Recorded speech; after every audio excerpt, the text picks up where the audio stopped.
Erectile dysfunction, why is this a taboo? ये काफ़ी private matter है। जो भी पेशेंट होते हैं इसे सफ़र कर रहा होता है, they don't want to talk to their friends. उनको लगता है फ्रेंड्स क्या सोचेंगे मेरे बारे में। पेरेंट्स से तो वैसे ही शर्म आती है तो उससे नहीं पूछ सकते उनसे। इन इरेक्टाइल डिस्फंक्शन ऐसी चीज़ है, एक पर्सनल चीज़ है जो आप अपने बेडरूम में सफ़र कर रहे हो, आपको पता है, आपके पार्टनर को पता है और किसी को नहीं पता। अब थोड़ा डिफरेंट हो गया है, जो यंग गर्ल्स हैं और शादी के बाद जब वो अपने पार्टनर के साथ इंटरकोर्स नहीं कर पाती तो they are very vocal with this, अपने घर में बता देती है। काफ़ी बारी तलाक भी हो जाता है, डिवोर्सेस होते हैं बिकॉज जो पार्टनर है वो इंटरकोर्स कर ही नहीं पा रहा, परफॉर्म कर ही नहीं पा रहा। पिछले 5-10 साल में no one was speaking about anxiety depression, इसके बारे में कोई ज्यादा बात भी नहीं कर रहा था, but this is now main stream. तो डू यू थिंक लोग थोड़ा सा ओपन अप होंगे नेक्स्ट 5 इयर्स और 10 इयर्स के अंदर इसके बारे में? लास्ट एक साल में कम से कम 4 या 5 ऐसी कंडीशंस आई हैं जिसमें जो पेशेंट है who is suffering from erectile dysfunction, he is a father and he is come with his son, और वो अपने सन के सामने बैठ के मेरे से ये सब बातें कर रहा है। इससे मेरा कुछ नहीं छुपा हुआ, we are just friends openly discussing कि ये चीज़ हो रही है। You know, it's a interesting thing. I found it very quite interesting कि ऐसे इतने ओपन लोग हैं। लेडीज एंड जेंटलमैन, आज जो हमारे गेस्ट हैं वो हैं डॉक्टर आशीष सभरवाल। डॉक्टर आशीष सभरवाल एक प्रोफाउंड डॉक्टर हैं with over 14 years of extensive studies. ये पॉडकास्ट उन लोगों के लिए है जो सेक्सुअल प्रॉब्लम्स के साथ डील कर रहे हैं या फिर they want awareness about sexual health. For me, erectile dysfunction is something if you're not able to perform in bed, or maybe when you do not have a hard on. कि अगर आपका hard on नहीं हो रहा, मतलब कि आप penetrative intercourse नहीं कर पा रहे, उसको इरेक्टाइल डिस्फंक्शन कहते हैं। कई लोग मेरे को कॉन्टैक्ट करते हैं कि सर मेरा पेनिस साइज छोटा है, मेरे को इरेक्टाइल डिस्फंक्शन है। तो पेनिस साइज अगर छोटा है तो उसका इरेक्टाइल डिस्फंक्शन से कुछ नहीं है। आपका पेनिस का साइज छोटा हो सकता है बट फिर भी हार्ड इरेक्शन हो सकती है जिससे आप पेनिट्रेटिव इंटरकोर्स कर सकते हो। Is masturbation normal? Once a day, those things are normal, but there are some Once a day is normal. Yeah.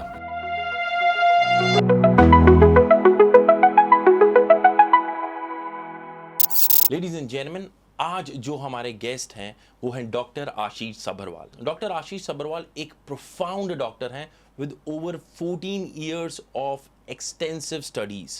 He is an MBBS, MS and DNB. He underwent a 3-year fellowship in endourology at robotic prostate surgery at Florida, USA.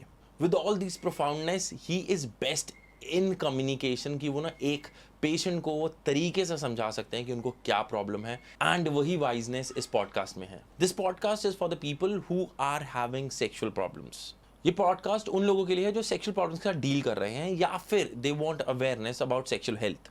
The major thing that we gonna cover in the podcast is erectile dysfunction, और उसके बारे में how science has advanced into it, what are implants to it, what surgeries we undergo through it.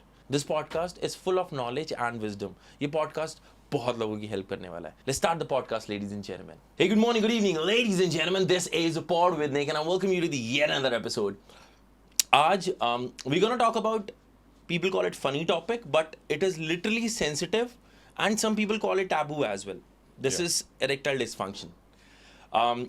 This is actually जिसके बारे में ना हम अपने फ्रेंड सर्कल में ही बात करने से डरते हैं। I have someone really an expert who can actually help us dive into this, and हम इसको कैसे एज अ टैबू ना देखें बल्कि इसको एक नॉर्मल डिजीज या फिर एक नॉर्मल मैल फंक्शन की देखें और इसको हम ठीक कर सकते हैं। I have doctor Sabharwal with me, doctor Ashish Sabharwal. Welcome to the house. Hi sir, good morning. First of all thank you, आपने टाइम निकाला। I know you got run to the clinic and you got help all of us. मैं ना I'll start with myself before, ठीक है? I'll start with myself.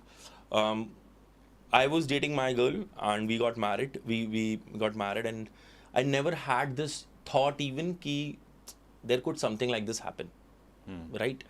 And फिर when we were planning a baby, we were not able to conceive. I'm not sure why I'm putting this up, but so we went through test and all stuff. But there was never a question कि मैं ना अपने आप को manhood पे question कर पाऊँ whether I could have something like this. दो erectile dysfunction is something different, but कुछ और भी इसके साथ पैरामीटर्स होते हैं। For your 20 years of experience working in this field, इस 2025 के अंदर ये अभी भी टैबू की तरह क्यों देखा जाता है? I just want your opinion on this before we even start this thing, कि why erectile dysfunction or any sexual से related कोई प्रॉब्लम होती है, why is this a taboo? ये काफ़ी प्राइवेट मैटर है। जो भी पेशेंट होते हैं इसे सफ़र कर रहा होता है, they don't want to talk to their friends. उनको लगता है फ्रेंड्स क्या सोचेंगे मेरे बारे में। पेरेंट्स से तो वैसे ही शर्म आती है तो उससे नहीं पूछ सकते उनसे। बेसिकली इसीलिए ये चीज़ एक कॉमन चीज़ नहीं है। किसी को कोई स्टोन है, सबको पता है स्टोन होता है, तो उसके लिए ट्रीटमेंट के लिए पूछते हैं किससे ट्रीटमेंट कराएं, या कैंसर है तो ढूंढते हैं किस स्पेशलिस्ट के पास जाएं कैंसर के लिए। लेकिन इरेक्टाइल डिस्फंक्शन ऐसी चीज़ है, एक पर्सनल चीज़ है जो आप अपने बेडरूम में सफ़र कर रहे हो, आपको पता है, आपके पार्टनर को पता है, और किसी को नहीं पता। आपके पार्टनर्स भी काफ़ी बारी किसी और से बात नहीं करते। अब थोड़ा डिफरेंट हो गया है, जो यंग गर्ल्स हैं और शादी के बाद जब वो अपने पार्टनर के साथ इंटरकोर्स नहीं कर पाती तो they are very vocal with this, with their parents, अपने घर में बता देती है। काफ़ी बारी तलाक भी हो जाता है, डाइवोर्सेस होते हैं, बिकॉज जो पार्टनर है वो इंटरकोर्स कर ही नहीं पा रहा, परफॉर्म कर ही नहीं पा रहा। सो अब चीज़ें थोड़ी काफ़ी इम्प्रूव हो गई हैं, काफ़ी लोग बातें करते हैं इसके बारे में, बट स्टिल वो टाबू है, और इसीलिए लोग यूट्यूब और अदर सोशल मीडिया पे इसके बारे में आंसर्स ढूंढते हैं। और इसीलिए मेरे को लगा कि इस बारे में हम लोग टॉक करते हैं, ताकि लोगों को अवेयरनेस होए। किसी को ऐसी प्रॉब्लम हो रही है तो वो डेफिनेटली उनको पता चले कि ये एक्चुअली प्रॉब्लम है और इसके लिए वो हेल्प ले सकते हैं। पिछले 5-10 साल में no one was speaking about anxiety depression, इसके बारे में कोई ज़्यादा बात भी नहीं कर रहा था, but this is now mainstream. Everyone is, if they have it they accept it, and they are even fine talking to psychologist even. हम ये जो सेंसिटिव टॉपिक है, मैं स्टिल इसको बोलूँगा कि सेंसिटिव है क्योंकि it stage in the bedroom for people. Yes yes, तो डू यू थिंक लोग थोड़ा सा ओपन अप होंगे नेक्स्ट 5 ईयर्स और 10 ईयर्स के अंदर इसके बारे में? बिल्कुल definitely.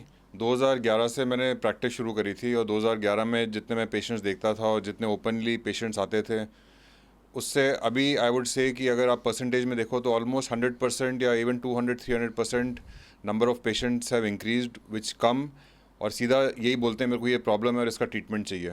Okay. Secondly, very interesting thing कि सिर्फ अकेले पेशेंट नहीं आते, पहले सिर्फ अकेले पेशेंट आते थे। अब आप सोचोगे कि बच्चे अपने पेरेंट्स से बात नहीं करते। अभी लास्ट 1 साल में कम से कम 4 या 5 ऐसी कंडीशंस आई हैं जिसमें जो पेशेंट है who is suffering from erectile dysfunction, he is a father and he is come with his son, और वो अपने सन के सामने बैठ के मेरे से ये सब बातें कर रहा है और बोल रहा है मैं इससे मेरा कुछ नहीं छुपा हुआ, we are just friends. That's और beautiful. और सारी बातें हम लोग करते हैं, एंड इज ओपनली डिस्कसिंग कि ये चीज़ हो रही है, and basically we are talking about that father, he is talking about the mother, and वो बच्चा सुन रहा है। You know, it's a interesting thing, I found it very quite interesting कि ऐसे इतने ओपन लोग हैं, because this is totally different. पहले तो अकेले पेशेंट आते थे, देख रहे हैं कोई मेरे को देख तो नहीं रहा कि ये इस प्रॉब्लम के लिए मैं बात कर रहा हूँ, they want total privacy. Now patients come with their parents, their families. The young patients come with their father, mother. Older patients come with their children. Husband, wife दोनों एक साथ आके डिस्कस करते हैं। तो ये सब चीज़ें जो चेंज हो रही हैं, इससे बेसिकली पता चल रहा है कि people are more openly accepting, more openly talking about all these things, and definitely awareness बढ़ेगी तो और पेशेंट्स को पता चलेगा कि उनको ये प्रॉब्लम है, और उसके बाद वो उसके ट्रीटमेंट के लिए आएंगे। मैं एक बार ना मुझे करेक्ट करना सर आप, ठीक है? For me, erectile dysfunction is something if you're not able to perform in bed, or Yeah. maybe when you do not have a hard on, if Correct, as a correct, served in a correct. very generic term. Yes. Is it correct? Yes. I want you to explain me in medical terms what exactly it is. ये होता क्या है? So basically erection के लिए 2-3 चीज़ें होती हैं, जिनका एक्चुअली बड़ा अच्छा क्वेश्चन है, बिकॉज काफ़ी लोग जब मेरे को कॉन्टैक्ट करते हैं तो काफ़ी कंफ्यूज और इररिलेवेंट क्वेश्चन पूछते हैं। ठीक है। सो मैं लोगों को बिल्कुल एग्जैक्टली वही चीज़ बताता हूँ जो आपने बोली है, कि अगर आपका हार्ड ऑन नहीं हो रहा, इरेक्शन नहीं हो रही, पेनिस हार्ड नहीं हो रही, मतलब कि आप पेनिट्रेटिव इंटरकोर्स नहीं कर पा रहे, उसको इरेक्टाइल डिसफंक्शन कहते हैं। कई लोग मेरे को कॉन्टैक्ट करते हैं कि सर मेरा पेनिस साइज छोटा है, मेरे को इरेक्टाइल डिसफंक्शन है। तो पेनिस साइज अगर छोटा है तो उसका इरेक्टाइल डिसफंक्शन से कुछ नहीं है। आपका पेनिस का साइज छोटा हो सकता है, बट फिर भी हार्ड इरेक्शन हो सकती है जिससे आप पेनिट्रेटिव इंटरकोर्स कर सकते हो। सेकेंडली, कई लोगों को इरेक्शन ठीक है लेकिन they have early discharge, premature ejaculation, and they think that that is erectile dysfunction. वो इरेक्टाइल डिसफंक्शन नहीं है। प्रीमेच्योर इजैकुलेशन, जो जल्दी डिस्चार्ज करना, इज़ डिफरेंट, और erectile dysfunction is different. Erectile dysfunction होता है कि हार्ड नहीं हो रहा, और हम लोग जो बताते हैं कि सीवियर इरेक्शन की प्रॉब्लम कब होती है, अगर आप 10 टाइम्स में से कम 2 या 3 बारी सक्सेसफुल पेनिट्रेटिव इंटरकोर्स अपने पार्टनर के साथ नहीं कर पा रहे, सो उसको इरेक्टाइल डिसफंक्शन कहते हैं।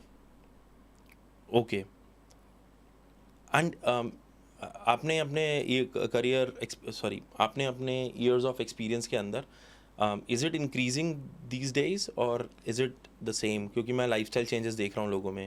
It is increasing. जैसे मैंने आपको बताया कि नंबर ऑफ पेशेंट्स जब मैं 2011 में प्रैक्टिस करी थी, अभी से 200-300% बढ़ गए हैं। And one of the main reasons is lifestyle changes, also their habits, day to day habits जो करते हैं वो more social media, more porn, more masturbation and unnatural ways of masturbation, porn masturbation, ये सब जो चीज़ें हो रही हैं. फिर एल्डरली में डायबिटीज़ बढ़ते जा रहा है, लोगों का वेट गेन हो रहा है, ओबिसिटी हो रही है, कार्डियक प्रॉब्लम्स हो रही हैं, हार्ट प्रॉब्लम्स हो रही हैं. तो इन सब की वजह से इरेक्शन की प्रॉब्लम होती है, क्योंकि बेसिकली आपकी हेल्दी बॉडी और हेल्दी माइंड होता है तभी इरेक्शंस अच्छी होती हैं. बेसिकली इरेक्शंस कैसे होती हैं, आपका माइंड में स्टिमुलेशन होती है, उसकी वजह से बॉडी का ब्लड पेनिस में जाता है, पेनिस हार्ड होता है, आप इंटरकोर्स कर सकते हो. इंटरकोर्स के बाद वो जब डिस्चार्ज हो जाता है उसके बाद बॉडी का ब्लड जो है पेनिस से वापस बॉडी में चले जाता है. सो वो इरेक्शन डाउन हो जाती है. तो अगर आपकी बॉडी हेल्दी नहीं होएगी, ब्लड वेसल्स हेल्दी नहीं होएगी, हार्ट अच्छी तरह पंप नहीं करेगा, तो वो ब्लड फ्लो पूरा नहीं आएगा, ब्लड वेसल्स ब्लॉक होंगी, ब्लड वेसल्स में शुगर जमा हो जाती है, कोलेस्ट्रॉल जमा हो जाता है. मैस्टरबेशन की वजह से ब्लड वेसल्स में इंजरी हो जाती है, ब्लड वेसल्स नैरो हो जाती हैं. तो उसकी वजह से अगर ब्लड फ्लो नहीं होएगा तो फिर हार्ड ऑन नहीं होएगा. तो दैट इज़ इरेक्टाइल डिसफंक्शन. जैसे जैसे लाइफस्टाइल चेंजेस आ रहे हैं, लोग अपने हैबिट्स बदल रहे हैं, ज़्यादा प्रोसेस्ड फूड खाते हैं, ज़्यादा फैटी फूड खाते हैं, प्रोटीन्स कम ले रहे हैं, फ्रूट्स कम ले रहे हैं, वेजिटेबल्स कम ले रहे हैं, तो उससे डेफिनेटली ये प्रॉब्लम ज़्यादा हो रही हैं. स्मोकिंग ज़्यादा करना, अल्कोहल ज़्यादा पीना, ये सारी चीज़ें they lead to erectile dysfunction. This is a question that which अच्छा मेरे को ऐसे लगता था कि masturbation is normal. Is masturbation normal? So yeah, that's a good question, because masturbation is a normal thing which all males do, especially school time and after school before they get married and all that. So what is normal masturbation? Normal masturbation is कि आप basically अपने hand से करते हो, या frequency में देखो तो maybe once a day. Those things are normal, but there are some Once a day is normal. yeah, up to once Okay. a day is normal. Like some people do it once in 1 week or Yeah. 2 or 3 times in a week. That is also normal. But there are some people who get severely habituated. वो दिन में 4-4 5-5 बारी करते हैं, and till they do it so many times they cannot get relaxed. So that's kind of an addiction. Secondly they don't do normal masturbation, porn masturbation करते हैं. Prone masturbation का मतलब होता है कि उनको नॉर्मल मैस्टरबेशन में स्टिमुलेशन नहीं होती, उनको एक हार्ड सरफेस के अगेंस्ट अपना पीनस रब करना होता है. Many people they lie stomach down on the bed and against the bed they rub themselves, जिससे मैस्टरबेशन होती है. या इवन इन सीवियर केसेस वो लोग ज़मीन के ऊपर उल्टा लेट के और उसके बाद अपने आप को स्टिमुलेट करते हैं, उसी से मैस्टरबेशन होती है, उसी से डिस्चार्ज होता है, ऑर्गेज़म होता है. सो जिन लोगों को इस चीज़ की आदत पड़ जाती है उनकी पेनिस हाइपोसेंसिटिव हो जाती है, मतलब उनको उतना ही सिवियर स्टिमुलेशन चाहिए, तभी उनकी इरेक्शन होएगी, तभी उनको ऑर्गेज़म होएगा और तभी इजैकुलेशन होएगी. Okay. तो प्रॉब्लम क्या होती है कि नॉर्मल मैस्टरबेशन में तो कोई प्रॉब्लम नहीं है, it is healthy, everything is fine. But जब इतनी स्टिमुलेशन की आदत पड़ जाती है तो जब वो नॉर्मली एक पार्टनर के पास जाते हैं, शादी के बाद अपने वाइफ के पास जाते हैं, तो उनको वो स्टिमुलेशन ही नहीं मिलती जो उनको उल्टा लेट के प्रोन मैस्टरबेशन करके मिलती है. सो बेसिकली पेनिस हाइपोसेंसिटिव हो गया है. द प्रॉब्लम है कि पेशेंट कहता है कि मेरे को इरेक्टाइल डिसफंक्शन है, मेरे को अपने वाइफ के साथ हार्ड ऑन ही नहीं होता. उनसे पूछो तो वो कहते हैं जब मैं प्रोन मैस्टरबेशन करता हूँ तो उस टाइम सब कुछ नॉर्मल होता है. सो द प्रॉब्लम इज़ कि उनको अब हाई स्टिमुलेशन की आदत पड़ गई है. सेकेंडली जब आप मैस्टरबेट करते हो तो माइंड में होता है कि जल्दी डिस्चार्ज करो, and that thing the mind gets trained to it. So when you are Yes. yeah, so So, मेरे को ना मैं अपना Yeah. थॉट लेके मैंने कहा हाँ यार, because we want to save time. Yeah. I'll be very honest. I mean, when I'm never sure I've masturbated कितना time. I'm a married guy, and down the line when I grew up, और I was active. हमारे school में भी इसके बारे में बात होती थी. yeah, And we've been busy kids, sports and all. Twice a week or thrice a week, that has been the frequency. That's what I asked you, like once a week, is it fine to masturbate? And there is no harm in masturbation. no, normally masturbation there is no harm, that's a normal thing. अगर आपको desire ही नहीं हो रही कि masturbate करना है, that means there's some problem. Okay. Your testosterone might be low, libido is low, आपको मन ही नहीं कर रहा सेक्स करने का या कुछ करने का. But you know what, sir, मैं ना I want to break this myth. मैं ना इंटरनेट के ऊपर बहुत ऐसे लोग देख रहा हूँ जो ना I'll call those stupid people. They're making reels and they have academies like this running. क्या नाम है उस बंदे का यार? The fat guy. There is a guy who runs a university kind of thing. खुद ही बनाई हुई है. And says कि मैं आपको 40 दिन में masturbation छुड़वाऊंगा. अच्छा. I said why? मतलब मेरा क्वेश्चन था क्यों छुड़वाएगा? हाँ. कहता कि क्योंकि ये गलत चीज़ है. हाँ. So as a, I mean, you come from like well-studied field, BCR, clearly asking this out. Uh, is masturbation harmful for the human being? So I told you very clearly, अभी मैं यही सब कुछ बोला था कि normal masturbation is totally natural. There is no harm in it. In fact, एक Harvard में स्टडी हुई थी, हार्वर्ड मेडिकल स्कूल जो यूएस में है, बॉस्टन में है, तो it's a very reputed school और वहाँ की जो स्टडीज़ होती हैं दे आर वेरी वैलिड. तो ये 2000 से 2004 तक उन्होंने स्टडी किया करीब 2000 आदमियों को, और उन्होंने कैलकुलेट किया कि कितने लोग 20 टाइम्स से ज़्यादा इजैकुलेट करते हैं. तो दिस इजैकुलेशन इंक्लूडेड इंटरकोर्स के बाद इजैकुलेशन या मैस्टरबेशन के बाद ejaculation.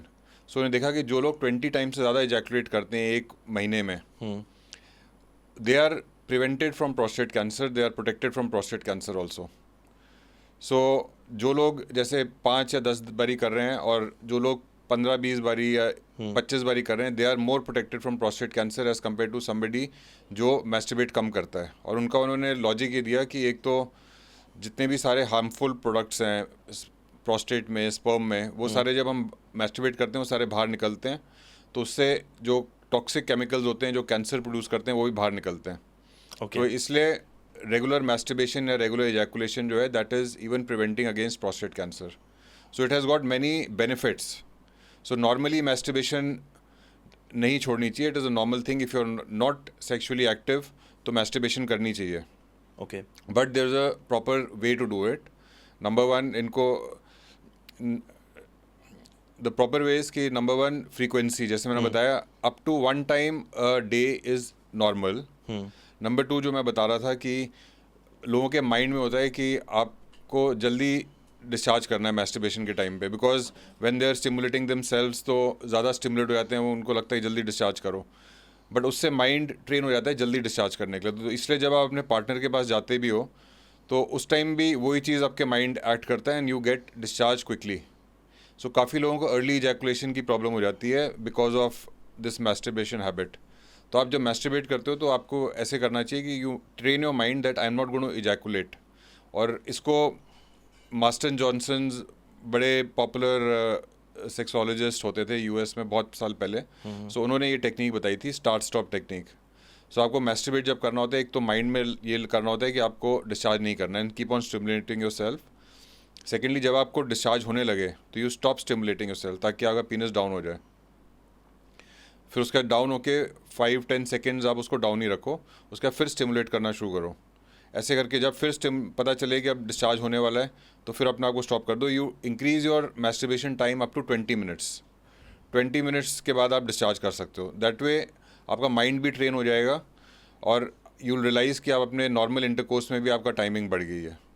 Okay, so this is called start stop technique. Master Johnsons बड़े पॉपुलर साइंटिस्ट थे, maybe 30-40 years ago they described this technique.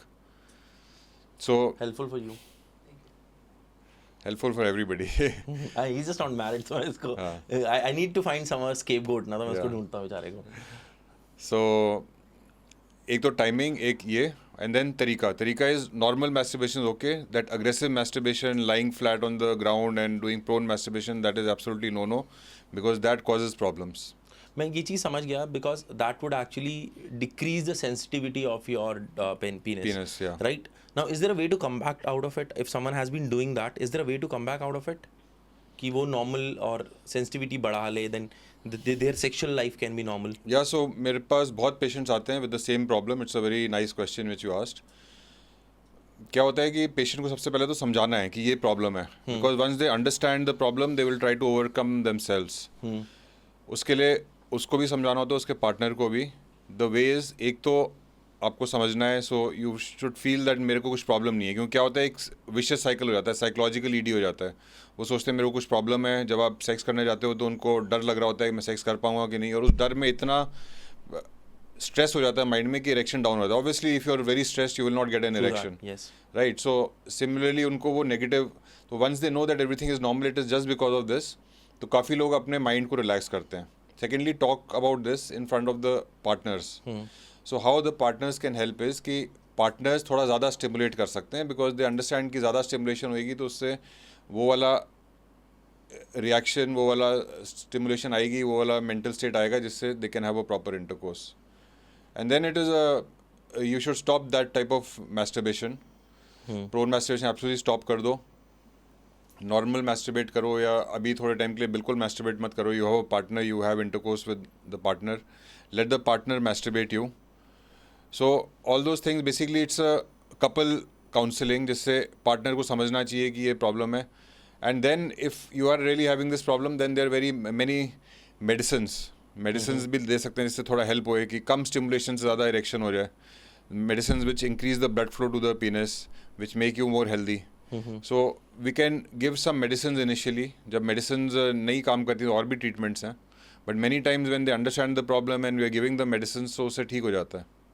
Sir ऐसा हुआ है कभी कि मतलब देर हैव बीन कोई आपके पास आया हो और आपको पता हो कि it's just a psychological problem and you have just counselled them, ऐसे केसेस आते हैं? या काफ़ी बारी तो गुस्सा भी करना पड़ता है पेशेंट को, because they think in their mind that no, it is not psychological, and you do some treatment, you do some surgery, you do some treatment. But उन लोगों को समझाना चाहिए कि हम लोग हमेशा समझाते हैं कि ये आपकी माइंड की प्रॉब्लम है, आप दवाइयाँ लो, थोड़ा पेशेंस रखो और ठीक हो जाओगे. क्योंकि क्या होता है कि जब एक बारी बिना किसी सर्जरी के, बिना किसी कुछ चीज़ के खुद ठीक हो जाते हैं, देन दे वेरी हैप्पी कि आपने हमारे को बचा लिया, हमारी बिना सर्जरी करे ठीक कर दिया. सो डेफिनेटली अगर कोई पेशेंट ऐसे आता है, स्पेशली जैसे 25, 27, 29 ईयर्स के यंग पेशेंट्स आते हैं जो कहते हैं कि मेरे को इरेक्शन की प्रॉब्लम है, बहुत सीवियर प्रॉब्लम है, उन्होंने यूट्यूब देखा है, उसमें उन्होंने समझ लिया है कि इसका सर्जरी है, पिनाइल इम्प्लांट ट्रीटमेंट है. सीधा आते हैं मेरे पास कि आप पिनाइल इम्प्लांट सर्जरी कर दो. So first of all in this young age why he should have a erection problem. So we check कि कोई प्रॉब्लम तो नहीं है. काफ़ी लोगों को सीरियस प्रॉब्लम होती भी है, तो उसके लिए हम ब्लड टेस्ट करते हैं, हार्मोन टेस्ट करते हैं. काफ़ी पेशेंट को पता ही नहीं होता कि उनको डायबिटीज़ है, तो हम ब्लड टेस्ट करते हैं, उसमें डायबिटीज़ निकलता है. तो ये सारे ब्लड टेस्ट करते हैं. इसके अलावा हार्मोन टेस्ट करते हैं. टेस्टोस्टेरोन की कमी की वजह से, testosterone is a male hormone, तो मेल हार्मोन जो होता है जिसकी वजह से हमारे को अर्ज आती है, सेक्सुअल लिबिडो इंक्रीज़ होती है, आपके जो बाल आ रहे हैं, बियर्ड आ रही है, नॉर्मल हेयर पैटर्न आ रहा है, वो सारा कुछ टेस्टोस्टेरोन से होता है. अगर टेस्टोस्टेरोन की कमी होगी तो आपको मन भी नहीं करेगा सेक्स करने का, इरेक्शन की प्रॉब्लम हो सकती है. तो काफ़ी पेशेंट्स का हम ये टेस्ट करते हैं, टेस्टोस्टेरोन लो आता है, उनको टेस्टोस्टेरोन नॉर्मल किया, सब कुछ नॉर्मल हो जाता है, they are very happy. Then there is a test called penile Doppler test, that's a ultrasound of the penis. तो उसमें पता चलता है कि ब्लड फ्लो कैसा है पेनिस का, कोई सीरियस डैमेज तो नहीं है जिससे ब्लड फ्लो आ ही नहीं रहा है. क्योंकि अगर सीरियस डैमेज है तो उसमें मेडिसिन भी शायद काम ना करें. सो वो पता चल जाता है. कई लोगों को वीनस लीकेज होता है. Venus leakage is that blood आता तो है पेनिस में लेकिन मेंटेन नहीं होता. So you get A erection, but even before discharge पीनस का इरेक्शन जो है आस्ते आस्ते डाउन होता रहता है और बिल्कुल पीनस फ्लैसिड हो जाता है. तो you are not able to have intercourse and you are not satisfied, partner is not satisfied, serious problems. So अगर वीनस लीकेज है, दैट इज़ सिवियर प्रॉब्लम, वो मेडिसिन से भी काम नहीं होती, वो काउंसलिंग से काम नहीं चलेगा. You need proper treatment, you need surgery for it. So different type of causes हैं इसके और उसके डिफरेंट ट्रीटमेंट्स होते हैं. काफ़ी बारी 90% ऑफ केसेस प्रॉपर टेस्टिंग से समझ आ जाता है कि साइकोलॉजिकल है और उसको दवाइयों से या सिर्फ काउंसलिंग से ही ट्रीट कर सकते हैं या लाइफस्टाइल चेंजेस से. बट टेस्ट से ये भी पता चल जाता है कि किसी को सिवियर प्रॉब्लम है और इन सब चीज़ों से फ़ायदा नहीं हो रहा, तो उसमें हम लोग सर्जरी करते हैं. Doctor Sabharwal, what is, let me put this question this way, इस टाइम पे इंडिया में इरेक्टाइल डिसफंक्शन के लिए कौन सा सबसे ज़्यादा एज ग्रुप आपको ज़्यादा अप्रोच कर रहा है इस टाइम पे? Is it post 45 to 50s or maybe the mid 30s or early 20s like 25, 26 or late 20s, what do you call it? जो मोस्ट कॉमन एज ग्रुप मेरे को कर रहा है, इफ़ यू से in the 10-year age group, so that I would say 35 to 45. Okay. So that is the main. But अगर number 2 देखोगे तो from 50 to 65. These are 2 age groups. And then some patients who are young also come, but actually India में क्या है कि काफ़ी लोग उस टाइम 20-25 की एज में they are not even sexually active. They must be doing masturbation, but they haven't experienced real intercourse with their partner, and then they don't really know कि प्रॉब्लम है भी कि नहीं है. जब 30-32 साल के बाद उनकी शादी होती है उसके बाद ही पता चलता है. सो 20 से 30 से कम भी पेशेंट्स आते हैं, but they are like weak patient, they just saw the video, they think they might be having, they just come to consult की कुछ प्रॉब्लम है भी कि नहीं, तो उनको नॉर्मली ज़्यादा कुछ प्रॉब्लम होती नहीं है, काउंसलिंग से, दवाइयों से दे आर ट्रीटेड। जो सीरियस प्रॉब्लम्स होती हैं वो यूजली 35 की एज के बाद होती हैं, और सबसे ज़्यादा सीरियस प्रॉब्लम जो होती हैं वो 50-55 की एज के बाद होती हैं।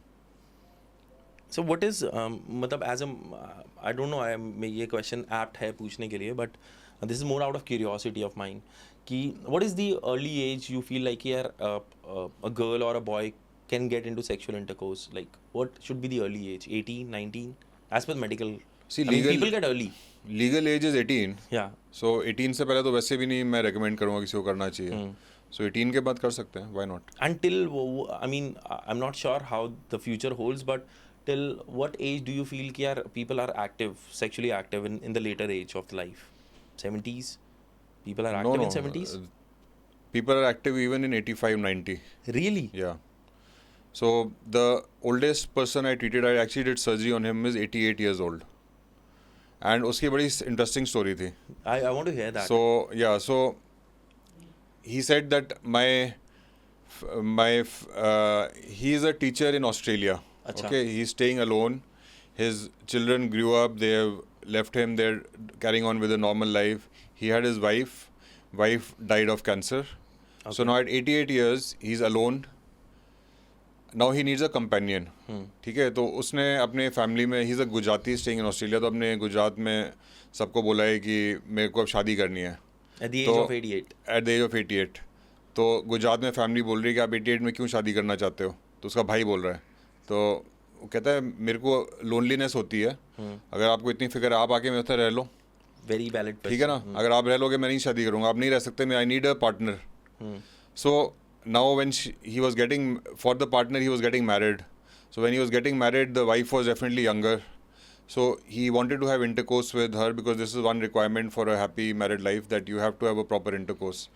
So उसके लिए फिर वो treatment के लिए आया था, so that was the thing. So even at the age of 88 he was definitely actively having intercourse, and many patients come 70-75 की एज तक, तो बहुत patients आते हैं, wife is young or wife has expired and they are planning to marry again, or some people have girlfriends. So her type के लोग आते हैं and they come for treatment and they get treatment.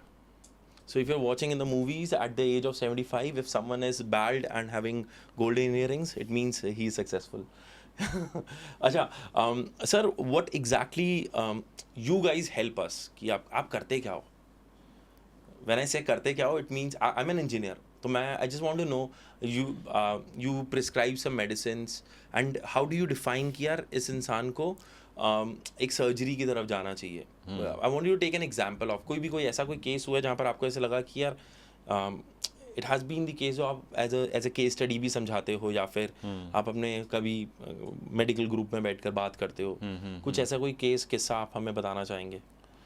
So first of all ये बड़ा अच्छा question है कि आप करते क्या हो, आप क्या हो।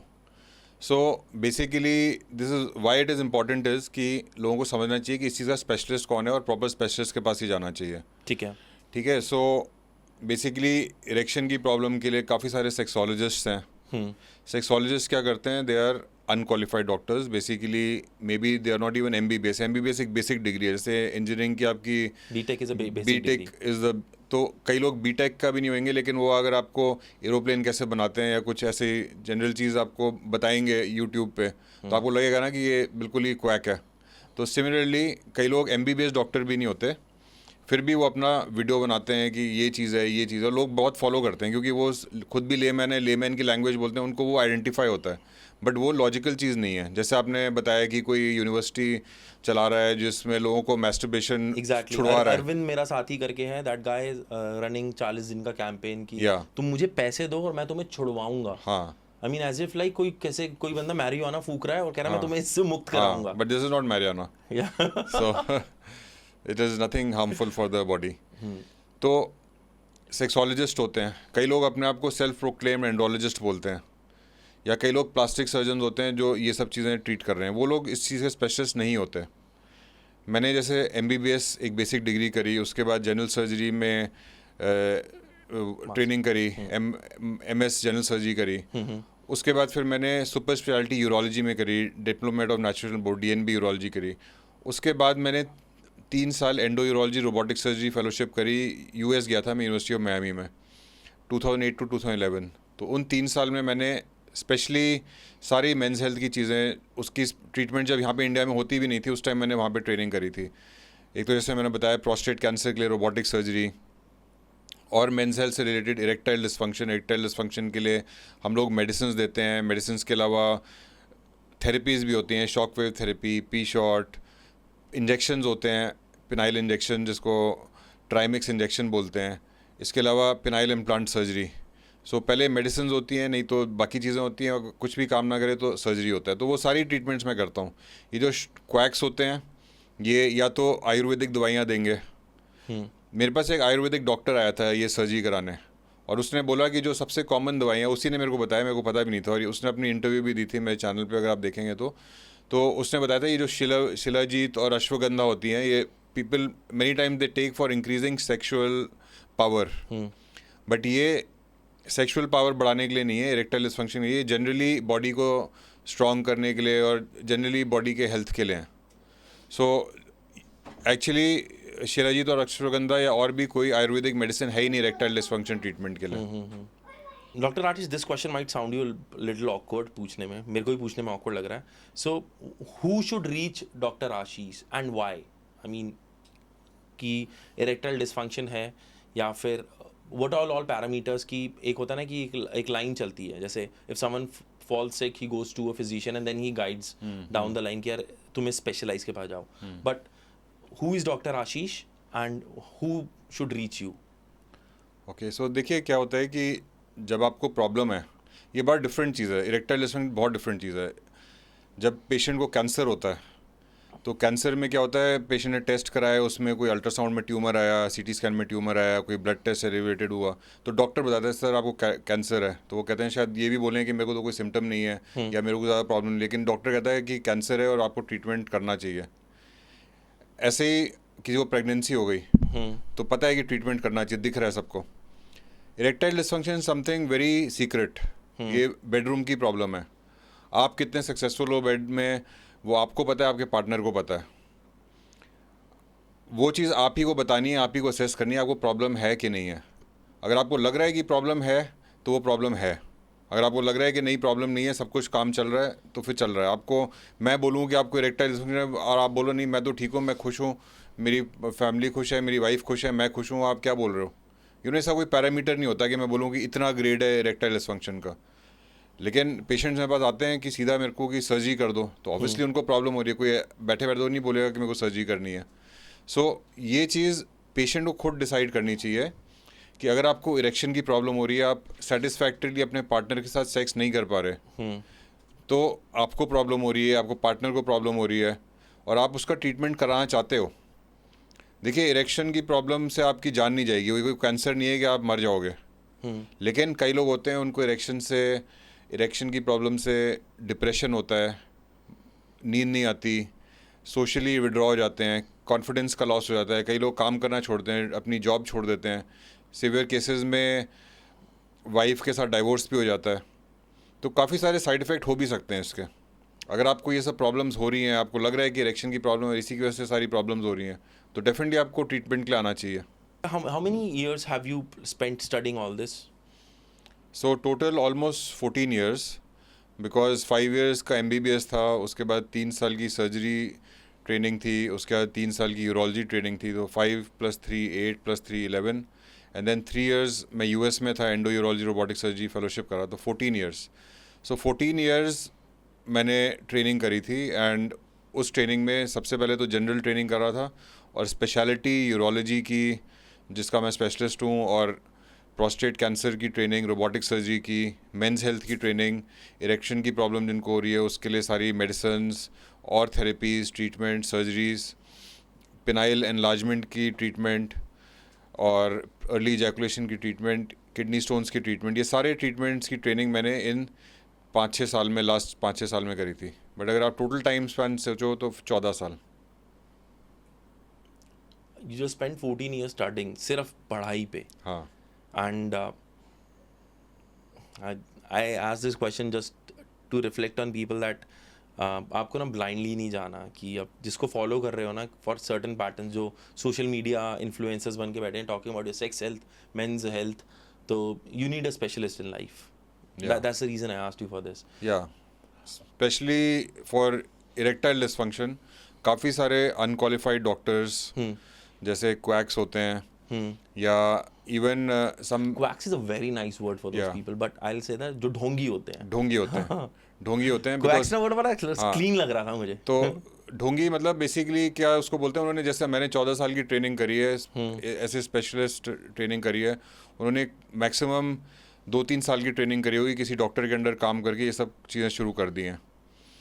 सेकेंडली कई लोग आयुर्वेदिक ट्रीटमेंट के उसमें जाते हैं. मैंने एक आयुर्वेदिक डॉक्टर से का ट्रीटमेंट किया था और उससे मैंने पूछा था, मैंने कहा था कि आपके भी बहुत लोग ये फॉलो करते हैं, आप भी आयुर्वेदिक डॉक्टर, तो आपने अपना ही ट्रीटमेंट क्यों नहीं लिया, आप मेरे पास क्यों आए हो ट्रीटमेंट के लिए. तो उसने बोला कि आयुर्वेदिक में कोई इरेक्टाइल डिस्फंक्शन का ट्रीटमेंट ही नहीं है. आयुर्वेदिक में शिलाजीत, अश्वगंधा, ये सब ट्रीटमेंट जो होते हैं ये पूरी बॉडी का हेल्थ और एनर्जी इंक्रीज़ करने के लिए होते हैं. स्पेशली इरेक्टाइल डिस्फंक्शन का कोई प्रॉपर ट्रीटमेंट नहीं है आयुर्वेदा में. सो इवन आयुर्वेदिक डॉक्टर्स या इसके अलावा कई लोग MBBS डॉक्टर्स, सर्जन्स भी ये सब चीज़ें कर रहे हैं जिनको पेनिस रिलेटेड कोई एनाटमी का पता ही नहीं है. प्लास्टिक सर्जन्स जो बेसिकली हेयर ट्रांसप्लांट करते हैं और एकदम से वो पिनाइल इम्प्लांट सर्जरी या पेनिस की ट्रीटमेंट्स का शुरू कर देते हैं. तो ऑब्वियसली फिर आप ऐसे लोग डॉक्टर से ट्रीटमेंट कराओगे तो फिर साइड इफ़ेक्ट्स होंगे, कॉम्प्लिकेशंस होंगी.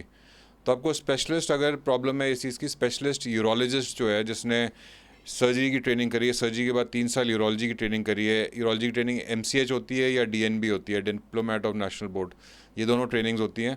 3 साल की ये ट्रेनिंग होती है और उससे भी ज़्यादा कोई सुपर स्पेशलिस्ट होता है जैसे मैं जिसने 3 साल की US में और एक्स्ट्रा ट्रेनिंग करी. तो ऐसे ही डॉक्टर के पास जाना चाहिए ताकि आपको बेस्ट ट्रीटमेंट मिले जिसमें कॉम्प्लिकेशंस भी कम हो और आपके रिजल्ट्स भी बेस्ट आएँ. ओके सर, मैं एक when you were speaking this मेरा दोबारा थॉट इरेक्टाइल डिसफंक्शन पे गया. We spoke about masturbation as well. Let me ask this straight, does watching porn can affect your sexual life, or shall I put it like watching porn can affect you have erectile dysfunction? Okay, so see, porn is a normal thing. पहले तो बहुत easy था, अब government ने थोड़े bans लगा दिए हैं, सीधा आप फ़ोन पे करोगे तो पॉर्न दिखेगी नहीं, you need some different site जिसमें आप देखो पाओ. सो पॉर्न के 2 चीज़ें होती हैं, एक तो there are some people who need more stimulation.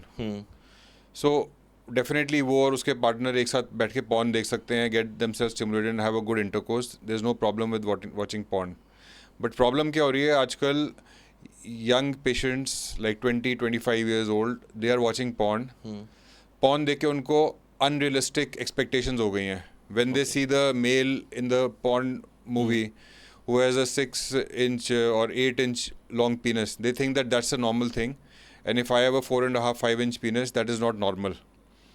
So ये सब एबनॉर्मल बॉडी इमेज के एक्सपेक्टेशंस हो जाती हैं पॉर्न देखने से. Okay.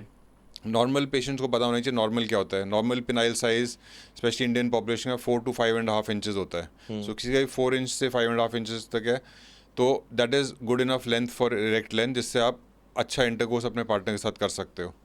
Female vagina is only 1.5 inches long. तो किसी का भी अच्छा हार्ड ऑन हो रहेगा और अपने पार्टनर के साथ अच्छी अंडरस्टैंडिंग है तो ईजीली 4-inch पीनस 4.5-inch पीनस का अपने पार्टनर का सेक्स कर सकता है.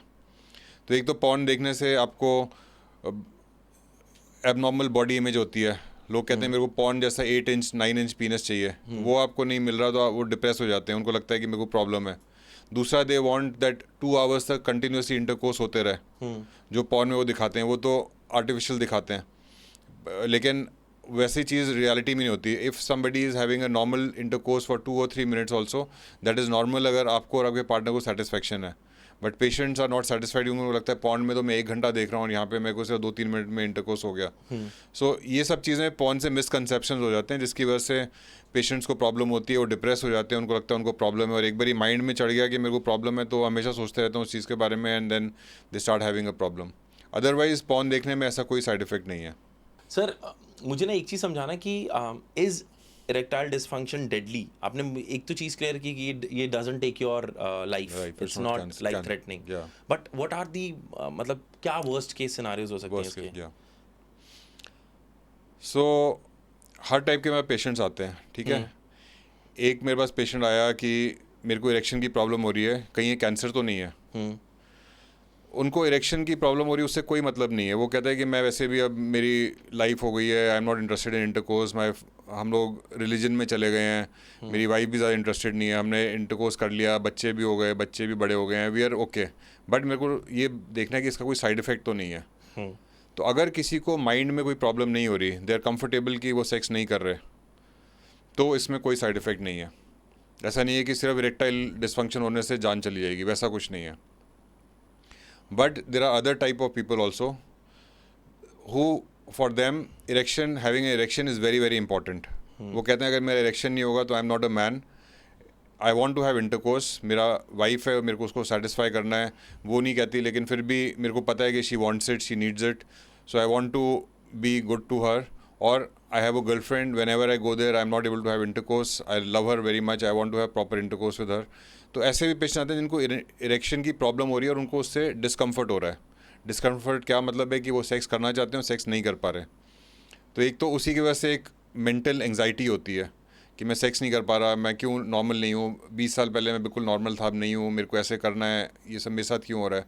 सो एक वो एंग्जाइटी होती है। इस एंग्जाइटी की वजह से सिवियर केसेस में लोगों को काम करने से मन नहीं करता, अपने फ्रेंड से मिलने का मन नहीं करता, सोशल विड्रॉल हो जाता है, डिप्रेशन हो जाता है, कुछ खाने का मन नहीं करता, स्लीप डिस्टर्ब हो जाती है, उससे हेल्थ ख़राब होती है, डायबिटीज़ हो जाता है, कार्डियक प्रॉब्लम्स हो जाती हैं, घर में डाइवोर्सेस हो जाते हैं। सीवियर केसेस में पेशेंट को सुसाइडल टेंडेंसीज होती हैं कि मैं अपना जान ले लेता हूँ, अगर मेरा इरेक्शन ही नहीं है तो मेरी लाइफ का कोई फ़ायदा नहीं है। तो ये सब साइड इफ़ेक्ट्स होते हैं। तो अगर आपको ऐसी कोई साइड इफ़ेक्ट नहीं हो रहा, आप खुश हो कि मेरे को इरेक्शन की प्रॉब्लम, आई डोंट केयर, मेरे को इसका कोई काम ही नहीं है, तो कोई प्रॉब्लम नहीं है। लेकिन अगर आपको प्रॉब्लम हो रही है, डेफिनेटली उसका ट्रीटमेंट है, आप पूरे 100% क्योर हो सकते हो और आपको उसका ट्रीटमेंट लेना चाहिए। And we have in this podcast itself हमने काफ़ी बार बात किया ना, you have used the word called perile implant. Yes, penile implant, yeah. मुझे थोड़ा सा इसके बारे में और बताएंगे, what is penile implant? या सो पेनाइल इम्प्लांट एक फाइनल ट्रीटमेंट है इरेक्शन प्रॉब्लम का। फाइनल ट्रीटमेंट में ये कह रहा हूँ कि जब पेशेंट आता है हमारे पास, हम लोग उसके टेस्ट करते हैं, देखते हैं क्या प्रॉब्लम है, कुछ माइनर प्रॉब्लम होती है उसको स्टेबलाइज करते हैं, कोई ब्लड टेस्ट में टेस्टोस्टेरोन की कमी है तो टेस्टोस्टेरोन ठीक करते हैं, अगर शुगर कंट्रोल नहीं है तो शुगर ठीक करते हैं, बीपी की प्रॉब्लम हो रही है तो बीपी कंट्रोल करते हैं, लाइफस्टाइल चेंजेस करते हैं, मेडिसिन देते हैं। लाइफस्टाइल चेंजेस के अंदर उनको एक इनकरेज करते हैं एरोबिक एक्सरसाइजेस करें जिससे हार्ट रेट इंक्रीज़ होए, ब्लड सर्कुलेशन बॉडी की इंक्रीज़ होए।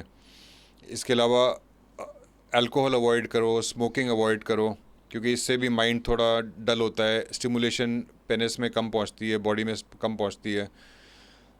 इसके अलावा अगर आप डाइट में ज़्यादा फैटी फूड खा रहे हो उनको अवॉइड करो, फ्राइड फूड खा रहे हो उसको अवॉइड करो, हरी सब्जियां, green leafy vegetables, fruits, vegetables, nuts, ये सब डाइट में बहुत अच्छे हैं। एक मैं टर्की में ट्रिप पे गया था, तो टर्की में एक ड्राई फ्रूट की दुकान के बाहर लिखा हुआ था natural Viagra available here. So basically उससे मेरे को आइडिया है कि एक्चुअली नट्स जो होते हैं, जो पीनट्स होते हैं, जो हम बादाम खाते हैं, मूंगफली खाते हैं, वो सारे बहुत हमारी बॉडी में टेस्टोस्टेरोन को और हीट को जनरेट करते हैं जिससे इरेक्शंस इंप्रूव होती हैं। तो हम बिना मेडिसिन के भी अगर अपने फ्रूट्स नट्स डाइट को मेंटेन रखेंगे, एक्सरसाइज मेंटेन रखेंगे, तो उस कंडीशन में हमारे को इरेक्शंस इंप्रूव हो सकती हैं। राइट। बट कई लोग होते हैं उनको ये सब चीज़ें हेल्प नहीं कर रही, उसके उन्होंने मेडिसिन ट्राई करी हैं, मेडिसिन भी हेल्प नहीं कर रही, और थेरेपीज़ ट्राई करी हैं, वो और थेरेपीज़ भी हेल्प नहीं कर रही। तो फाइनली जब कुछ भी हेल्प नहीं कर रहा और फिर भी आप ट्रीटमेंट चाहते हैं, आप ट्रबल्ड हैं, आपको सेक्स नहीं हो पा रहा, तो आपको सीवियर प्रॉब्लम है, उसका ट्रीटमेंट होता है penile implant. Okay. Penile implant क्या होता है, उसमें बेसिकली पेनिस के अंदर 2 रॉड्स डालते हैं। ओके। आप ये समझ लीजिए कि अगर आपको नीज़ की प्रॉब्लम है तो नी रिप्लेसमेंट करते हैं। राइट। कई लोगों को स्मॉल ब्रेस्ट है तो उसमें ब्रेस्ट इम्प्लांट डालते हैं, वैसे ही ये पेनिस के अंदर इम्प्लांट डलते हैं। तो आप मान लीजिए फिंगर के अंदर हड्डी है, तो हड्डी की वजह से हार्डनेस आ रही है, तो अगर आप सेक्स करोगे तो फिंगर को अंदर डाल सकते हो because of the hardness of the finger, right, hardness of the bone. वैसे ही पेनिस सब आपकी हार्ड नहीं हो रही क्योंकि ब्लड फ्लो नहीं आ रहा, तो पेनिस के अंदर हम इम्प्लांट्स डाल देते हैं, उस इम्प्लांट से हार्डनेस आती है, तो उस हार्डनेस से आप पेनिट्रेटिव इंटरकोर्स कर सकते हो। अगर पेनिस हार्ड हो जाएगा तो आप पेनिस को वैजिना के अंदर डाल सकते हो। अब दो चीज़ें होती हैं, एक तो हार्डनेस होनी चाहिए, इसके अलावा इन्जॉयमेंट। कई लोगों को लगता है कि अगर आप इम्प्लांट लगा लोगे तो उससे पेनिस वैसे बिल्कुल ना जान हो जाएगा, उससे और कोई एक्साइटमेंट नहीं होगी। ऐसा नहीं है। हम इम्प्लांट्स अंदर डालते हैं, इससे हार्डनेस आती है। उसके अलावा जो पेनिस की नेचुरल ब्लड फ्लो है वो ऊपर से आती है, तो नेचुरल ब्लड फ्लो और नेचुरल इरेक्शन मेंटेन रहती है इम्प्लांट के बाद भी, तो सारा कुछ नेचुरल रहता है। जो आपकी सेंसेशन है वो पेनिस के फ्रंट पे जो ग्लांस होता है, ग्लांस के ऊपर नर्व एंडिंग्स होती हैं जिसकी वजह से स्टिमुलेशन होती है और एक्साइटमेंट होती है, तो वो मेंटेन रहती है। तो आपको एक्साइटमेंट, ऑर्गेज़म, स्टिमुलेशन सारा कुछ नॉर्मल नेचुरल रहेगा। रहता है।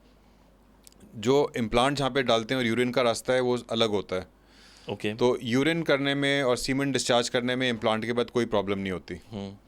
तो आपको जो ऑर्गेज़म होएगा, एजैकुलेशन होगा, सब कुछ नॉर्मल होगा। सो इम्प्लांट एक ऐसी चीज़ है जो आपको हार्डनेस देगी और कोई साइड इफ़ेक्ट्स नहीं होते। नेचुरल इरेक्शन आएगी, सेंसेशन होएगी, ऑर्गेज़म होएगा, एजैकुलेशन होगा, सब कुछ नॉर्मल होएगा। एंड मैंने ना थोड़ा, मुझे ये थोड़ा ड्रामना सा लगा। I am sorry I am saying this, but Yeah. Is it when you say what material is this of implant? और ये मतलब होता क्या है इम्प्लांट कि if you put it in your penis it stays there forever? Yeah, it stays right? there forever, yeah. And when your penis come into a flaccid state, तो उस time पे what does this implant do? Does it keep you there? Yeah, so it's a very good question. So implant. I'm sorry, मैं अपने doubts clear कर रहा हूँ. Might be the question related to the people as well. Yeah. So it's a good question. Many people ask me this question because लोगों को समझना होता है कि क्या होता है। तो first of all इसीलिए मैंने ये सारी चीज़ें बताई कि आपको डरने की बात नहीं है। It's a safe surgery. And definitely specialise है तो आप स्पेशलाइज डॉक्टर से कराओगे तो फिर अच्छे रिजल्ट्स आएंगे। अगर आप अनक्वालिफाइड डॉक्टर से कराओगे, प्लास्टिक सर्जन से कराओगे, तो डेफिनेटली कॉम्प्लिकेशंस होती हैं। बट आप सेफ ट्रीटमेंट एक्सपीरियंस डॉक्टर से कराओगे तो वो साइड इफ़ेक्ट्स नहीं होंगे। So number 1। नंबर 2, क्या पेनिस हमेशा इरेक्ट रहता है? तो दो टाइप के इम्प्लांट्स होते हैं। एक तो मैलेबल इम्प्लांट होता है। मैलेबल मतलब जैसे ये हैं, 2 रॉड्स हैं। सो 2 रॉड्स पीनस के अंदर चली जाएंगी, इतनी लंबी नहीं जाती हैं। वो मेजर करते हैं कितना साइज़ आएगा, उतना साइज़ कट करके वो इम्प्लांट डालते हैं अंदर। ठीक है। तो जो मैलेबल इम्प्लांट्स हैं वो हमेशा स्ट्रेच्ड ही रहते हैं। ठीक है। तो मतलब आपका जो इरेक्ट साइज़ है उतना ही रहेंगे, बस इनको सेक्स के बाद डाउन कर सकते हैं। डाउन करने में डाउन हो जाते हैं, फिर स्ट्रेट करके सेक्स कर सकते हैं। So this is malleable implant. इसमें पेनिस स्ट्रेच्ड रहती है लेकिन इरेक्ट नहीं रहती हमेशा। तो कई लोगों को लगता है कि जैसे इरेक्शन में हमेशा रहेगी तो मेरे को पेन तो नहीं होएगी। तो इसमें पेन नहीं होती है क्योंकि इसमें पेनिस इरेक्ट नहीं रहती। इरेक्शन में क्या होता है, पेनिस में ब्लड आता है, पेनिस फूलता है, गर्म होता है, साइज़ बढ़ता है, तो वो सब चीज़ें तो आपकी जब नेचुरल इरेक्शन आएगी तभी होएगी। इसमें बस नॉर्मल पीनिस के अंदर इम्प्लांट पड़े हुए, जैसे फिंगर के अंदर हड्डी है तो कोई पेन थोड़ी होती है इसमें। अगर तो वैसे ही इसमें इम्प्लांट पड़ रहा है तो उसमें पेन नहीं होती। नॉर्मली सर्जरी के 1 महीने तक थोड़ी बहुत पेन रहती है, उसका सब ठीक हो जाता है। तो ये तो मैलेबल इम्प्लांट्स हो गए। सो कई लोग होते हैं वो कहते हैं नहीं मेरे को ये चीज़ ठीक नहीं लगती कि हमेशा टाइट ही रहेगा पेनिस, इन दैट साइज़ ही रहेगा। मेरे को चाहिए कि जैसे नेचुरली होता है बिल्कुल, कि पेनिस बिल्कुल छोटा हो जाता है और सब इरेक्शन के टाइम पे पूरा फुल होता है। राइट। तो उस कंडीशन में एक और इम्प्लांट होते हैं, वो इन्फ्लेटेबल इम्प्लांट्स होते हैं। ओके। तो बेसिकली ये देखिए, ये तो बेसिकली आप ये देखो, ये वाला इन्फ्लेटेबल इम्प्लांट है, ठीक है। अभी बिल्कुल सॉफ्ट है, मुचड़ा हुआ है, कुछ नहीं है इसमें। इसका क्या मैकेनिज्म होता है, हम पेनिस में डाल देते हैं, उसके बाद इसके पार्ट्स होते हैं। लेकिन उसके पार्ट्स मतलब ये एक पंप होता है, ये स्क्रोटम में डलता है। जैसे स्क्रोटम में 2 टेस्टिस होती हैं, वैसे एक 3rd टेस्टिस टाइप वहाँ पे एक छोटा सा पंप होएगा। ऐसे फील नहीं होता है, अब नॉर्मल नहीं होता, कुछ नहीं होता। और एक रिजर्वायर होता है, ये पेट के अंदर डालते हैं, इसमें पानी भरा रहता है। ओके। तो क्या होता है कि इसमें पानी हमेशा भरा रहेगा, पीनस हमेशा डिफ्लेटेड रहता है। जब आपको सेक्स करना है तो आप पंप को दबाते हो, स्क्रोटम में पंप को दबाते हो। जब पंप को दबाओगे तो यहाँ से पानी होता हुआ, जो पेट में पानी स्टोर्ड है वो यहाँ से होता हुआ पेनिस के अंदर आएगा और फिर पेनिस इरेक्ट हो जाएगा। ठीक है। और जब वो पेनिस इरेक्ट होता है तब हार्डनेस अच्छी आती है और तब आप इंटरकोर्स कर सकते हो। ठीक। जब तक आपको इंटरकोर्स करना है you continue, and after that you again press a button over here. वो जो बटन प्रेस होता है वो सारा जो पानी आया हुआ सारा वापस अंदर चले जाता है। Go back to your stomach. Go back to the reservoir in the stomach, और वो फिर स्टमक में रहता है। तो 24 घंटे पानी स्टमक में रहेगा। जब आपको सेक्स करना है उस टाइम आपको इरेक्ट करना है, सेक्स करना है। सो इससे काफ़ी नेचुरल इरेक्शन आती है। So this is the most advanced implant. Okay.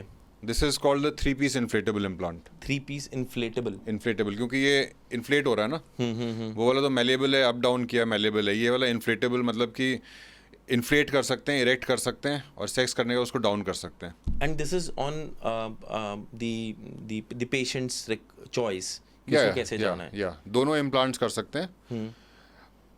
The main thing is budget कितना है पेशेंट का. Okay. You know because 3-piece implant जो है that is very very expensive.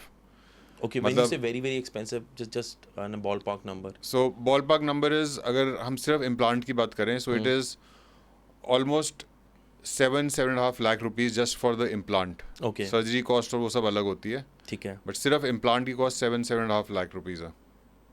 और जो मेलेबल इम्प्लांट है, वो जो इंडियन इम्प्लांट होता है वो तो बहुत ही सस्ता है, 25,000 रुपये का है. और अमेरिकन इम्प्लांट जो होते हैं वो 1,50,000 रुपीज़ के हैं, जो अमेरिकन मेलेबल इम्प्लांट है. सो लेकिन इन्फ्लेटेबल इम्प्लांट जो है वो ऑलमोस्ट 7.5 लाख रुपीज़ का है. So it is very very expensive. So not many people can afford it. And how much time does a surgery take? I mean, the person came into, got admitted in the hospital. How much time does the surgery take? So surgery itself takes about 45 minutes to 1 hour. Okay. But patient को हम लोग थोड़ा time पहले admit करते हैं और उसके बाद फिर सर्जरी करते हैं उसी दिन और नेक्स्ट डे मॉर्निंग डिस्चार्ज करते हैं. ठीक है. This is for malleable implant क्योंकि इसमें 1-2 रॉड्स पेनिस में डालनी है, सिंपल है. जो इन्फ्लेटेबल है उस थोड़ा कॉम्प्लिकेटेड है इन द सेंस कि स्क्रोटम में भी एक सर्जरी करनी है, पेट के अंदर भी एक सर्जरी करनी है, 2-3 सर्जरी होती हैं. तो आई ऑलवेज रिकमेंड कि आप 2-3 दिन हॉस्पिटल में रहो, थोड़ा रेस्ट करके फिर डिस्चार्ज हो. Okay. या And usually how much time does it take for a person to recover out of this? कि वो बिल्कुल नॉर्मल है इस टाइम पे. बिल्कुल नॉर्मल 1 मंथ में होता है. नॉर्मल चलना फिरना तो अगले दिन से कर सकते हैं, कोई प्रॉब्लम नहीं है. बिल्कुल नॉर्मल का मतलब है कि आप इंटरकोर्स कर पा रहे हो पार्टनर के साथ, रनिंग, जॉगिंग, एक्सरसाइजिंग, स्विमिंग, सब कुछ कर सकते हो आप आफ्टर 1 मंथ. And with कोई भी इनमें से implants कोई लगाए तो वो natural after 1 month they can get into whatever thing, adventurous thing they want to do. So 1 month is a normal thing which I tell, but कई लोगों का हीलिंग थोड़ी डिले हो जाती है तो उनको मैं 1.5 महीना 2 महीना ही बोल देता हूँ. कई लोग ऐसे, मेरे ऐसे ही पेशेंट आए, मेरे को इमरजेंसी है, प्रॉब्लम है, मैं तब से सोच रहा था लेकिन अब 20 दिन बाद मेरी शादी है, मेरे को आप जल्दी से सर्जरी करो और मेरे को 20 दिन बाद एक बार ही तो सेक्स करना ही है, उसके बाद मैं चाहे रेस्ट और कर लूँ. तो ऐसे भी करते हैं कई लोग. Okay. सो फ्रेंकली स्पीकिंग आपको सर्जरी के बाद पता नहीं चलेगा कि क्या है. अगर आपको करना है तो आप कर भी सकते हो, but we recommend that you rest for at least 1.5 months and then you start intercourse. Dr. Rashi, what is the relationship between sex and prostate cancer? So it's a very good question. ये एक myth है, लोगों को लगता है कि हम लोग सेक्स ज़्यादा करेंगे तो उससे मेरे को कैंसर हो जाएगा, बट एक्चुअली उल्टी चीज़ है. जितना आप सेक्स करोगे उतना ही कैंसर से आपको प्रिवेंशन होएगी.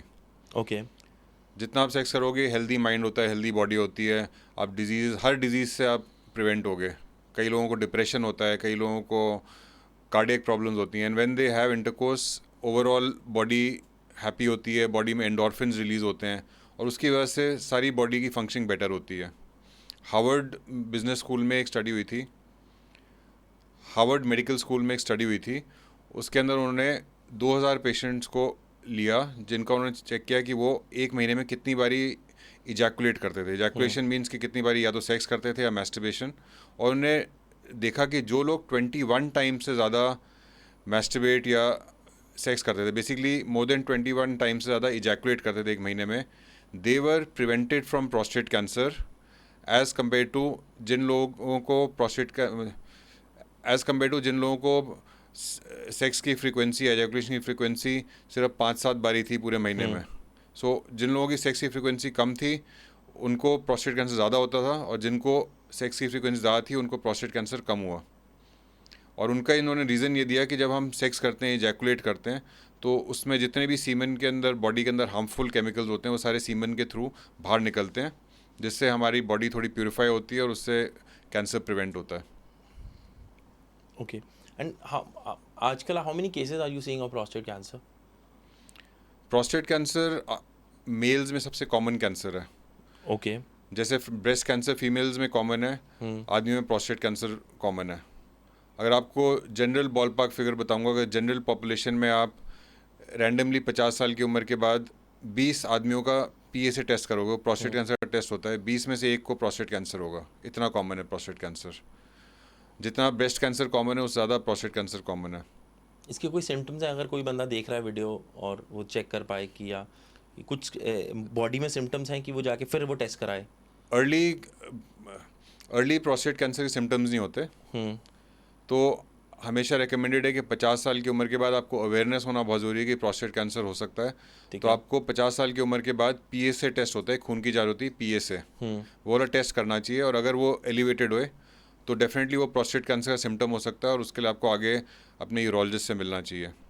इसके अलावा कुछ माइनर सिम्टम्स होते हैं यूरिन के, तो मैं हमेशा पेशेंट्स को बोलता हूँ कि यूरिन की प्रॉब्लम्स को हल्के से ना लें, वो कैंसर हो सकती है। जैसे कई लोगों को यूरिन फ्रीक्वेंसी हो रही है, यूरिन बार बार आ रहा है, रात को उठ के जाना पड़ रहा है, एक दो बारी नॉर्मल होता है, अगर 3-4 बारी जाना पड़ रहा है, कभी यूरिन में अर्जेंसी होती है, बैठे बैठे इतनी तेज़ यूरिन लगता है कि अगर आप बाथरूम टाइम पे ना पहुँचो तो लीक कर जाता है, या यूरिन का फ्लो कम हो गया है, या यूरिन रुक रुक के आ रहा है, कट कट के आ रहा है, या ऐसा लगता है यूरिन कर लिया और वो पूरा ख़त्म नहीं हुआ, तो ये सारे यूरिन के सिम्टम्स होते हैं। कभी यूरिन में ब्लड आना, तो ये सारे जो सिम्टम्स होते हैं ये कभी भी आपको इग्नोर नहीं करने चाहिए। अगर कभी भी ये सिम्टम हुआ है तो आपको डेफिनेटली अपने यूरोलॉजिस्ट को कंसल्ट करना चाहिए और देखना चाहिए कहीं आपको कैंसर तो नहीं है, स्पेशली प्रोस्टेट कैंसर या bladder cancer. Okay, help me understand what is a P-shot? So P-shot is basically it's called platelet rich plasma, that is जो आपका बॉडी का ब्लड होता है। ब्लड के 2-3 कंपोनेंट्स होते हैं, एक तो रेड पार्ट होता है जिसमें ब्लड होता है, और एक येलो पार्ट होता है उसमें प्लेटलेट्स होते हैं और ग्रोथ फैक्टर्स होते हैं। सो बेसिकली P-shot क्या होता है कि हम लोग बॉडी का ब्लड ड्रॉ करते हैं, वेन से, हाथ की वेन से ड्रॉ करते हैं, अराउंड 30 ml ब्लड को ड्रॉ करते हैं, उसको सेंट्रीफ्यूज करते हैं। सेंट्रीफ्यूज में क्या होता है, जो रेड वाला पार्ट होता है वो अलग हो जाता है और येलो वाला पार्ट अलग होता है। जो येलो वाला पार्ट है उसमें ग्रोथ फैक्टर्स और प्लेटलेट्स ये सब होते हैं। तो हम लोग रेड वाले पार्ट को हटा के येलो वाला जो पार्ट है वो डायरेक्टली पीनस के अंदर लगाते हैं। तो उससे क्या होता है, पीनस में ग्रोथ फैक्टर्स रिलीज़ होते हैं जिससे पीनस की ग्रोथ बेटर होती है। इसका ये मतलब नहीं है कि साइज़ बेटर हो जाता है, लेकिन कई लोगों को श्रिंकेज की फीलिंग हो रही होती है, कई लोगों को लगता है कि पीनस में उतनी नरिशमेंट नहीं है, तो it's kind of a nourishment जिससे पीनस में ग्रोथ फैक्टर्स बढ़ते हैं, पीनस की हेल्थ बढ़ती है। तो जैसे कई लोग फेशियल कराते हैं तो उनको लगता है कि अब मुंह में ग्लो आ गई है, तो उसी वजह से मैं कहूँगा P-shot भी एक ऐसा ही थेरेपी है जिससे आप करके पेनिस को थोड़ा हेल्दी लुक दे सकते हो। कई लोगों को माइल्ड इरेक्टाइल डिसफंक्शन है तो उसमें भी P-shot लेके उसमें इरेक्शन की प्रॉब्लम भी ठीक हो सकती है। ओके, सर हम पेनाइल इम्प्लांट की जब बात कर रहे थे, there is a shock wave therapy as well, what is a shock wave therapy? Shock wave therapy होती है कि एक नॉन सर्जिकल ट्रीटमेंट है इरेक्शन प्रॉब्लम का।